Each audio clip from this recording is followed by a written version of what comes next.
Comment est-ce que je vois la suite des échanges après cette rencontre? Cette première rencontre, à mon avis, en appelle d'autres. Une chose, ça serait peut-être un événement qui aurait lieu une fois par an ou deux fois par an ou une fois tous les 2 ans, où tous les artistes, tous les acteurs culturels de la ville pourraient travailler ensemble. De réunir les acteurs culturels, artistiques de la ville qui ont des projets et d'avoir peut-être une boîte à idées. Toutes les structures culturelles qui sont liées à la ville sont, à mon avis, des points de repère. Est-ce qu'on ne pourrait pas imaginer une sorte de fonds d'archives du travail fait par les artistes de la ville, mais aussi fait par les habitants?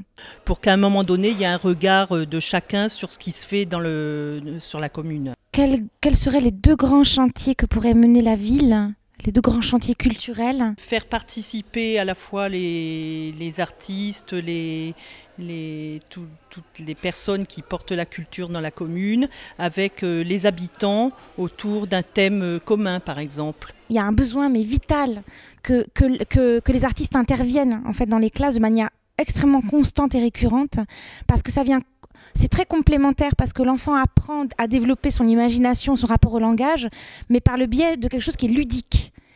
Et donc ça peut permettre de raccrocher le système scolaire ensuite, parce que c'est par le plaisir, par le jeu, par l'amusement, par la liberté d'imagination, qu'on raccroche avec qu'est-ce que c'est qu'écrire, qu'est-ce que c'est que lire, qu'est-ce que c'est que d'inventer une histoire. La culture est un outil d'émancipation, mais pas que, mais plutôt un outil de combat. Comment l'arrivée du métro va changer l'évolution de la culture dans la ville? Donc j'aurais envie de grands panneaux d'affichage d'œuvres picturales des artistes de la ville. D'investir l'espace public.